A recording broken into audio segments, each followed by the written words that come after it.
या देवी सर्वभूतेषु मा शक्तिरूपेण संस्थिता नमस्तस्यै नमस्तस्यै नमस्तस्यै नमो नमः। जय माँ अम्बे, जय माँ जगदम्बे। इस वीडियो में आप दुर्गा सप्तशती का 12वां और 13वें अध्याय को सुनेंगे। 12वें अध्याय में देवी चरित्रों के पाठ का महात्म्य बतलाया गया है। तो पहले आप ध्यान लगाइए माँ जगदम्बा का।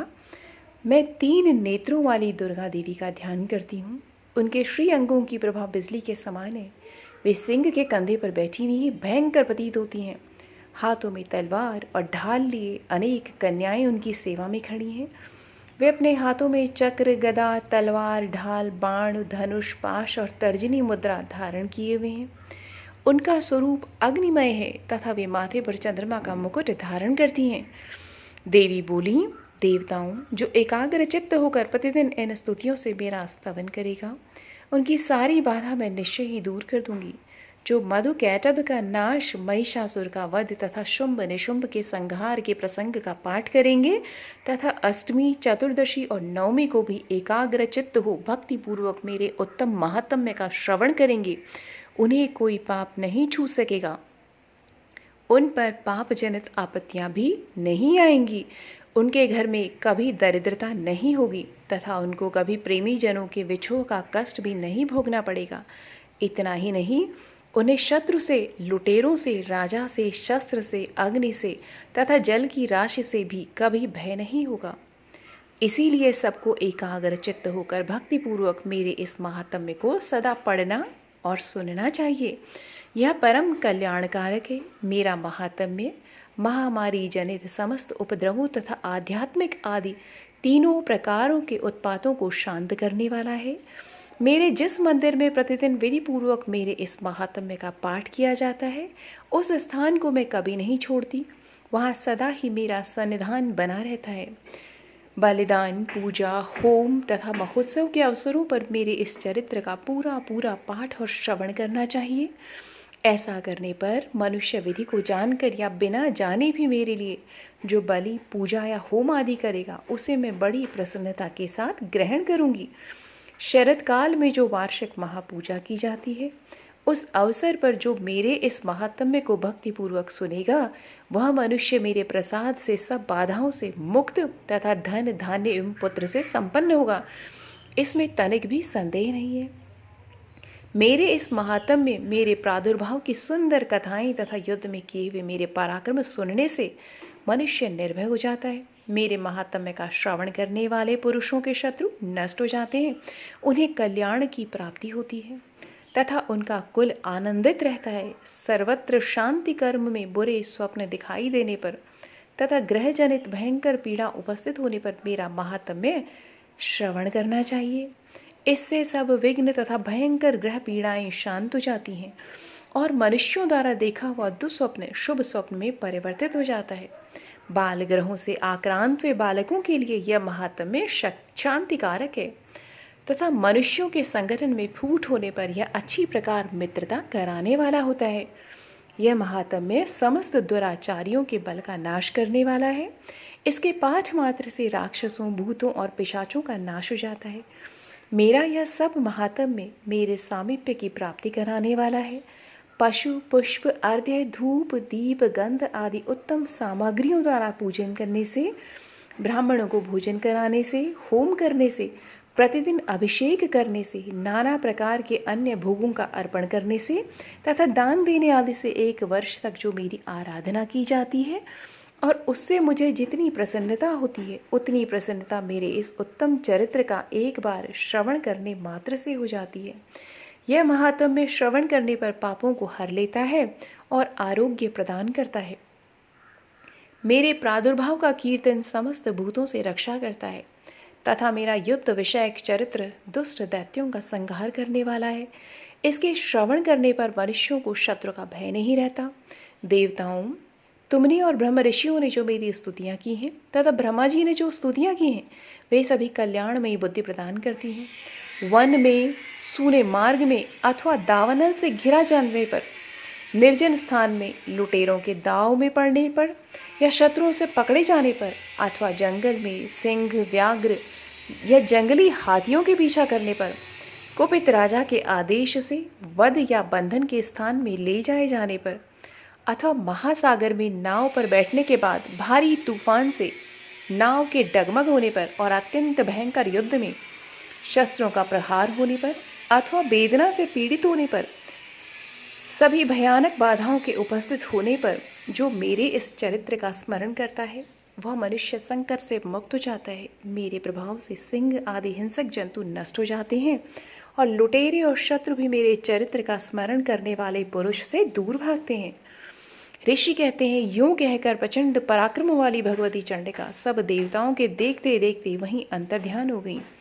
फिर समस्त देवता भी शत्रुओं के मारे जाने से निर्भय हो पहले की ही भांति यज्ञ भाग का उपभोग करते हुए अपने अपने अधिकार का पालन करने लगे। संसार का विध्वंस करने वाले महाभयंकर अतुल पराक्रमी देव शत्रु शुंभ तथा महाबली निशुंभ के युद्ध में देवी द्वारा मारे जाने पर शेष दैत्य पाताल लोक में चले आए। हे राजन, इस प्रकार भगवती अंबिका देवी जो है वो नित्य होती हुई भी पुनः पुनः प्रकट होकर जगत की रक्षा करती हैं। वे ही इस विश्व को मोहित करती हैं, वे ही जगत को जन्म देती हैं तथा वे ही प्रार्थना करने पर संतुष्ट हो विज्ञान एवं समृद्धि प्रदान करती हैं। राजन, महाप्रलय के समय महामारी का स्वरूप धारण करने वाली वे महाकाली इस समय समस्त ब्रह्मांड में व्याप्त हैं। वे ही समय समय पर महामारी होती है और वे ही स्वयं अजन्मा होती हुई भी सृष्टि के रूप में प्रकट होती हैं। वे सनातनी देवी ही समयानुसार संपूर्ण भूतों की रक्षा करती हैं। मनुष्य के अभ्युदय के समय वे ही घर में लक्ष्मी के रूप में स्थित हों उन्नति प्रदान करती हैं और वे ही अभाव के समय दरिद्रता बनकर विनाश का कारण होती हैं। पुष्प, धूप और गंध आदि से पूजन करके उनकी स्तुति करने पर वे धन, पुत्र, धार्मिक बुद्धि तथा उत्तम गति प्रदान करती हैं। इस प्रकार श्री मार्कंडेय पुराण में सावर्णिक मनवंतर की कथा के अंतर्गत देवी महात्म्य में फलस्तुति नामक 12वां अध्याय पूरा हुआ। अब आप 13वां अध्याय सुनिए। इसमें सुरथ और वैश्य को देवी का वरदान का वर्णन किया गया है। अब आप ध्यान लगाइए देवी में, जो उदय काल के सूर्य मंडल की सी कांति धारण करने वाली है, जिनकी 4 भुजाएं और 3 नेत्र हैं तथा जो अपने हाथों में पाश, अंकुश, वर एवं अभय की मुद्रा धारण किए रहती हैं, उन शिवा देवी का मैं ध्यान करती हूँ। ऋषि कहते हैं, राजन, इस प्रकार मैंने तुमसे देवी के उत्तम महात्म्य का वर्णन किया। जो इस जगत को धारण करती हैं, उन देवी का ऐसा ही प्रभाव है। वे ही विद्या अर्थात ज्ञान उत्पन्न करती हैं। भगवान विष्णु की माया स्वरूपा उन भगवती के द्वारा ही तुम ये वैश्य तथा अन्याय विवेकी जन मोहित होते हैं, मोहित होते हुए हैं और आगे भी मोहित होंगे। महाराज, तुम उन्हीं परमेश्वरी की शरण में जाओ। आराधना करने पर वे ही मनुष्यों को भोग, स्वर्ग तथा मोक्ष प्रदान करती हैं। मार्कंडेय जी कहते हैं, कौष्टुकी जी, मेधा मुनि के ये वचन सुनकर राजा सुरथ ने उत्तम व्रत का पालन करने वाले उन महाभाग महर्षि को प्रणाम किया। वे अत्यंत ममता और राज्यपहरण से बहुत खिन्न हो चुके थे। हे महामुनि, इसीलिए विरक्त होकर वे राजा तथा वैश्य तत्काल तपस्या को चले गए और वे जगदम्बा के दर्शन के लिए नदी के तट पर रहकर तपस्या करने लगे। वे वैश्य उत्तम देवी सूक्त का जप करते हुए तपस्या में प्रवृत्त हुए। वे दोनों नदी के तट पर देवी की मिट्टी की मूर्ति बनाकर पुष्प, धूप और हवन आदि के द्वारा उनकी आराधना करने लगे। उन्होंने पहले तो आहार को धीरे धीरे कम किया, फिर बिल्कुल निराहार रह करके देवी में ही मन लगाया। एकाग्रता पूर्वक उनका चिंतन आरंभ किया। वे दोनों अपने शरीर के रक्त से प्रोक्षित बलि देते हुए लगातार 3 वर्ष तक संयम पूर्वक आराधना करते रहे। इस पर प्रसन्न होकर जगत को धारण करने वाली चंडिका देवी ने प्रत्यक्ष उनको दर्शन देकर कहा। देवी बोली कि राजन, अपने कुल को आनंदित करने वाले वैश्य, तुम लोग जिस वस्तु की अभिलाषा रखते हो वह मुझसे मांगो, मैं संतुष्ट हूँ, अतः तुम्हें वह सब कुछ दूंगी। मार्कंडेय जी कहते हैं, तब राजा ने दूसरे जन्म में नष्ट न होने वाला राज्य मांगा तथा इस जन्म में भी शत्रुओं की सेना को बलपूर्वक नष्ट करके पुनः अपना राज्य प्राप्त कर लेने का वरदान मांगा। वैश्य का चित्त संसार की ओर से खिन्न एवं विरक्त हो चुका था और वे बड़े बुद्धिमान थे, अतः उस समय उन्होंने वो ममता और अहंता रूप आसक्ति का नाश करने वाला ज्ञान मांगा। देवी बोली, राजन, तुम थोड़े ही दिनों में शत्रुओं को मारकर अपना राज्य प्राप्त कर लोगे। अब वहाँ तुम्हारा राज्य स्थिर रहेगा। फिर मृत्यु के पश्चात तुम भगवान विवस्वान अर्थात सूर्य के अंश से जन्म लेकर इस पृथ्वी पर सावर्णिक मनु के नाम से विख्यात होगे। वैश्य वर्ण, तुमने भी जिस वर को मुझसे प्राप्त करने की इच्छा की है उसे देती हूँ। तुम्हें मोक्ष के लिए ज्ञान प्राप्त होगा। मार्कंडेय जी कहते हैं, इस प्रकार उन दोनों को मनोवांछित वरदान देकर तथा उनके द्वारा भक्ति पूर्वक अपनी स्तुति सुनकर देवी अंबिका तत्काल अंतर्ध्यान हो गई। इस तरह देवी से वरदान पाकर क्षत्रियों में श्रेष्ठ सुरथ सूर्य से जन्म लेकर सावर्णिक नाम के जो मनु होंगे। इस प्रकार श्री मार्कंडेय पुराण में सावर्णिक मनवंतर की कथा के अंतर्गत देवी महात्म्य में सुरथ और वैश्य को वरदान नामक ये 13वां अध्याय जो है वो यहाँ पर संपूर्ण होता है। दुर्गा सप्तशती से पढ़ने से पहले दुर्गा बीज, माफ कीजिएगा, देवी कवच पहले, उसके बाद अर्गला स्तोत्र और फिर कीलक का पाठ किया जाता है। उसके पश्चात ही दुर्गा सप्तशती का पाठ आरंभ करना चाहिए। अब आप क्षमा प्रार्थना कीजिए।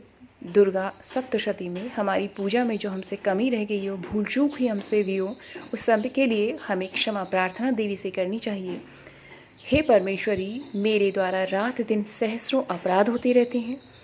यह मेरा दास है, यूँ समझकर मेरे उन अपराधों को आप कृपापूर्वक क्षमा करो। हे परमेश्वरी, मैं आवाहन नहीं जानती, मैं विसर्जन करना भी नहीं जानती हूँ तथा पूजा करने का ढंग भी नहीं जानती हूँ।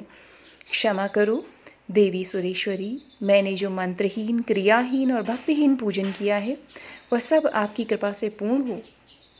सैकड़ों अपराध करके भी जो आपकी शरण में जा जगदम्बा कहकर पुकारता है उसे वह गति प्राप्त होती है जो ब्रह्मादि देवताओं के लिए भी सुलभ नहीं है।